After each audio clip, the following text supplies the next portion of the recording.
Како што вети порано, Рено започна да прима нарачки за електричниот Меган.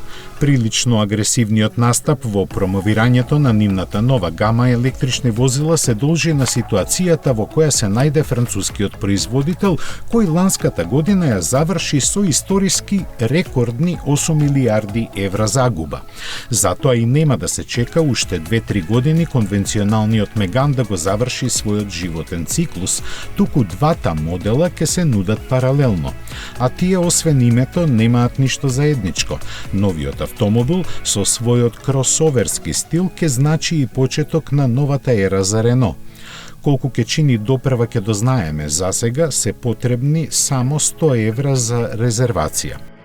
Првите примероци ќе бидат испорачани во март идната година, а за разлика од сите други кои продажбата ја започнуваат со специјални лимитирани едиции со високи спецификации, Рено уште на почетокот ќе го нуди електричниот Меган во стандардна верзија.